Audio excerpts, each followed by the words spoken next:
Hop, hop là.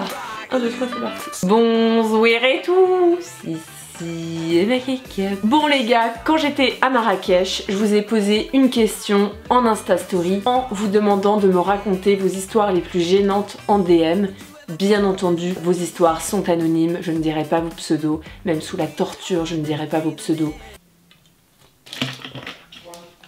Alors j'arrête de respirer pendant 1 minute, clairement je fais un coma en fait. J'ai vu cette vidéo énormément de fois aux États-Unis et je trouvais ça ultra drôle de la faire en France. J'en ai reçu mais vraiment beaucoup de votre part, c'était un délire, je pensais pas recevoir autant d'histoires gênantes. Oups. Désolée si j'ai un petit problème de prononciation, si je zozote un peu, j'ai mon dentier. Non sérieusement j'ai mon Invisalign, vous savez c'est comme un appareil dentaire mais en gouttière, j'en parlerai je pense aussi dans une vidéo. N'hésitez pas d'ailleurs à me suivre sur Instagram, souvent je vous demande sur Instagram de me poser des questions par rapport à un sujet et sur Invisalign ça va arriver très rapidement, donc si vous avez des questions concernant mon dentier, n'hésitez pas à venir en Insta Story. Bref, passons. Attention, il y a des fois des histoires qui sont moins de 18 ans, voilà, il y a des histoires un peu par rapport au sexe, etc. Donc comme vous le savez, moi, depuis le début de ma chaîne, je parle de sexe totalement ouvertement. Donc voilà, si ça vous dérange et si vous êtes jeune, ne regardez pas cette vidéo. Voilà. Alors, histoire honteuse. J'étais en couple à l'époque avec un mec et comme Vlad, ça l'amusait beaucoup de péter devant moi. Lol. C'est vrai que Vlad... c'est une histoire d'amour avec ses pets, c'est scandaleux quoi. Non mais franchement, je vous le dis juste, depuis le début de ma relation, donc depuis le premier jour où ce mec est venu chez moi, où je l'ai rencontré, où on se voyait dans la rue, on buvait des verres, le mec pétait ouvertement. Mais no chill, genre ça faisait 3 jours qu'on se connaissait, enfin qu'on se voyait vraiment, il pétait devant moi, mais no chill. Alors que normalement les pets au début des relations c'est un peu tabou quoi. Genre, je mets cette photo, ça illustre pas mal les débuts de relation, clairement.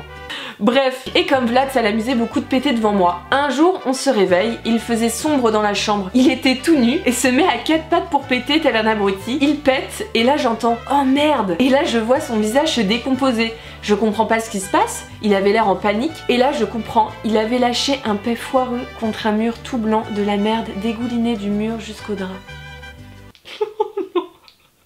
Je pense que j'ai jamais autant rigolé et lui n'a jamais eu aussi honte. Finalement on est quand même restés 7 ans ensemble mais je pense qu'il s'en rappellera toute sa vie. Oh, alors ça par contre Vlad ne me l'a pas fait. Encore le paix foireux sur le mur blanc. J'espère que ça n'arrivera jamais. Non sans déconner, c'est génial cette histoire. Deuxième histoire. Coucou Emma, alors en fait j'ai une première histoire gênante et une deuxième aussi mais plus courte. J'étais au collège et on faisait de la lutte. Tu sais c'est un sport de combat où en gros tu es sur les genoux et tu dois pousser l'autre pour qu'il tombe. Sauf que moi au collège je n'étais pas la plus aimée. Beaucoup de personnes se moquaient de moi et notamment en sport puisque j'étais trop nulle. Moi aussi j'étais trop nulle. Pour moi le sport c'était genre la punition quoi. On aimait vraiment que des sports de merde. Je sais pas, c'était vraiment mais des sports pourris quoi. Ce jour-là je n'avais pas réussi à faire caca chez moi le matin avant de partir. Ce qui fait que je me sentais super gonflée. J'ai essayé d'aller aux toilettes avant un match, sauf que là le prof m'appelle pour mon évaluation. J'étais obligée donc de faire le match. Sauf que en lutte, tu es dans une position, comment dire, propice à lâcher des pets. J'en peux plus.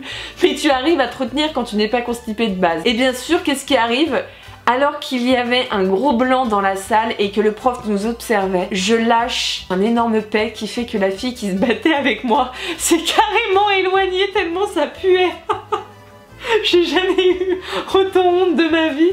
Résultat, j'ai détesté ce sport à vie. Non mais sans blague quoi. Putain meuf, c'est chaud quand même. Genre franchement c'est chaud. C'est dommage que les pets soient aussi tabous puisque tout le monde pète quoi. Que tu sois riche, que tu sois pauvre, que tu sois connu, que tu sois pas connu, tout le monde pète. Salut Emma, j'ai une histoire bien gênante pour ta vidéo. Alors c'était l'année dernière, on était avec des potes à la plage et une amie avec moi a ramené une amie française à elle. Je viens de l'île Maurice, j'espère t'y voir bientôt. Oh, j'espère aussi venir à l'île Maurice, c'est magnifique. Bref, elle est super sympa, on discute et tout, et à un moment tous mes potes décident d'aller se baigner, sauf l'amie française et moi. On commence à parler, et d'un coup je lui dis putain regarde la dame là-bas, elle est hyper bizarre, son ventre il est affreux. Et là elle me regarde et elle me dit c'est ma mère. Je ne savais vraiment pas où me mettre et je me suis juste barrée sans rien dire et je suis partie me baigner. J'ai eu mais tellement honte. Je trouve ça génial. C'est horrible parce que bon bien sûr faut pas critiquer les autres et compagnie. Bon après voilà, essayez de prendre cette vidéo au second degré en déconnant avec moi mais franchement c'est trop drôle. C'est trop drôle. Le manque de peau que la meuf soit sa mère quoi. Genre mais pas de chance. Alors lorsque j'avais 3-4 ans, je suis allée en vacances chez ma mamie à Annecy. Ah oui oui, oh celle-là elle est géniale. J'ai eu envie d'aller aux toilettes mais mon papy occupait celle de l'étage. Et j'avais trop peur d'aller à celle de l'étage en dessous. Ma soeur de 5-6 ans m'a dit de faire caca derrière un des lits de la chambre. Nous avons donc déplacé le lit pour que je fasse mes besoins et replacé le lit. Ma mamie avait regardé nos fesses pour savoir qui avait fait cela. Évidemment je me suis fait griller. Et franchement, cette histoire ça me fait penser à un truc. Peut-être que Vlad il vous la racontera un jour cette histoire. Donc histoire de sexe, attention, je faisais l'amour avec mon copain et j'avais envie de pisser et j'étais sur lui. Et je lui ai dit que j'avais envie. Ce à quoi il a répondu que c'était normal d'avoir envie de pisser lorsqu'on se rapproche d'un orgasme. Donc elle s'est détendue et je lui ai pissé dessus. Mais je n'ai pas eu d'orgasme en fait, j'avais juste envie de pisser. Putain le mec il a dû se dire... Femme fontaine, et en fait non pas du tout quoi.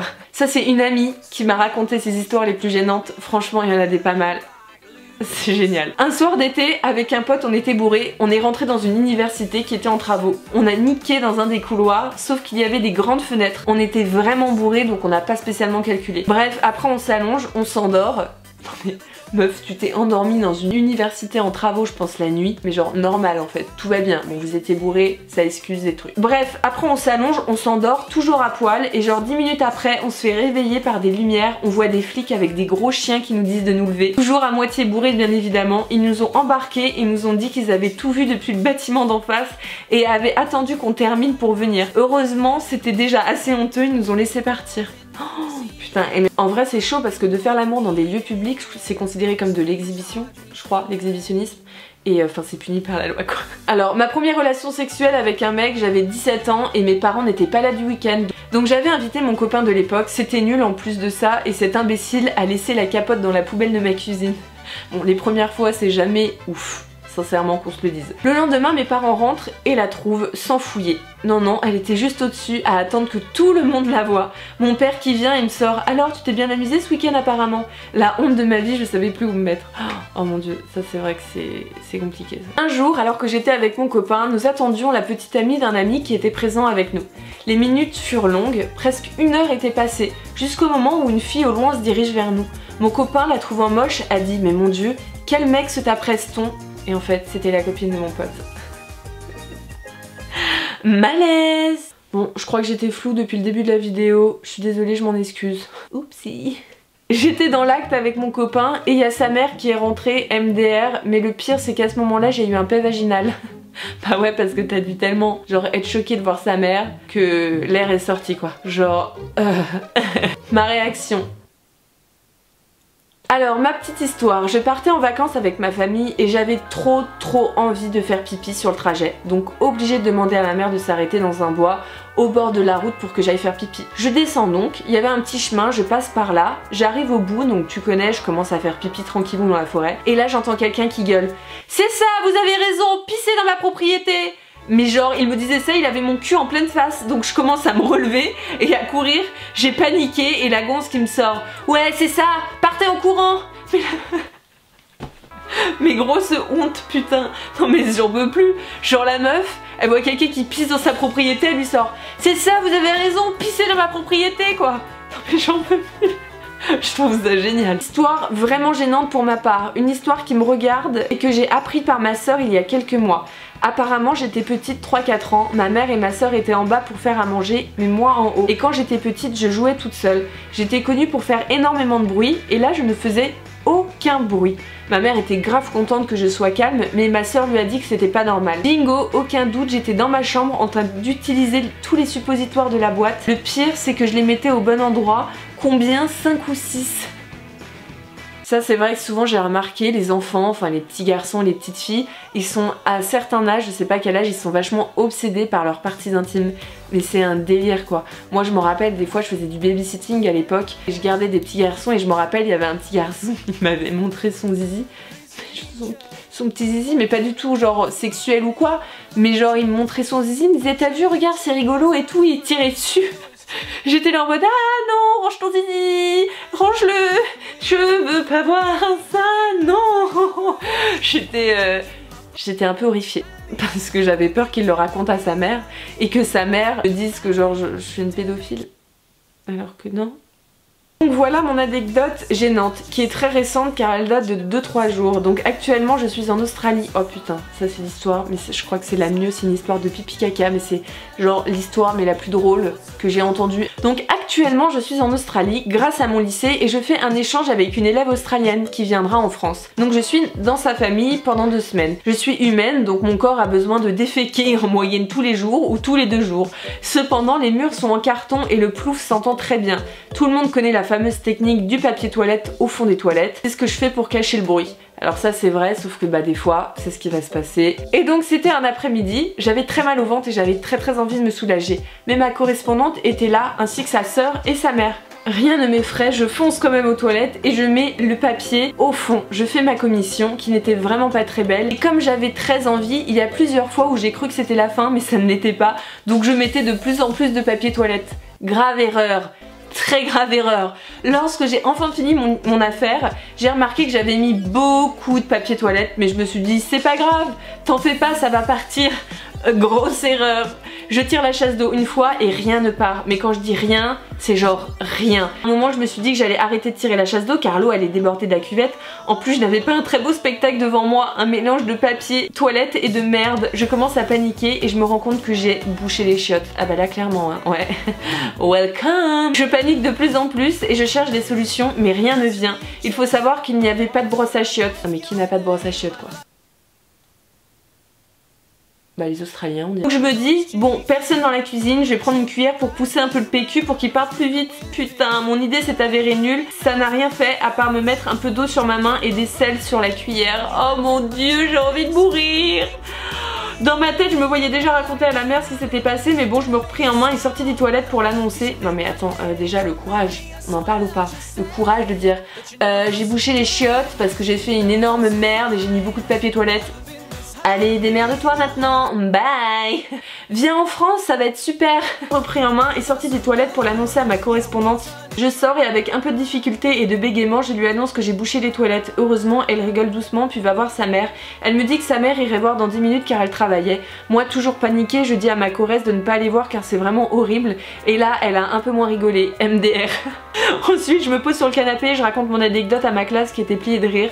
Et là, je vois la mère qui arrive et se dirige vers les toilettes et je me dis non, non, non, ne va pas voir, c'est moche. Et là, j'entends la chasse d'eau qui se tire. Elle sort et dit avec le sourire en anglais, c'est marrant, l'eau remonte super vite. Non, sans blague, j'ai essayé 100 000 fois. Mais la mère a été super gentille avec moi car je me suis excusée plein de fois et je me sentais trop mal et elle me disait t'inquiète, t'inquiète, c'est pas de ta faute. Enfin, c'est quand même moi qui ai coulé un bronze de fou, mais bon. Putain, cette meuf est extrêmement drôle par contre. Bref, après elle a dit que ce sera le papa qui s'en occupera et elle a volé un post-it sur les toilettes. Et elle a collé un post-it sur les toilettes pour que personne n'y aille, j'étais si gênée. Bref, voilà les gars, j'espère que cette vidéo est terminée. J'espère que cette vidéo est terminée. J'espère que cette vidéo est terminée.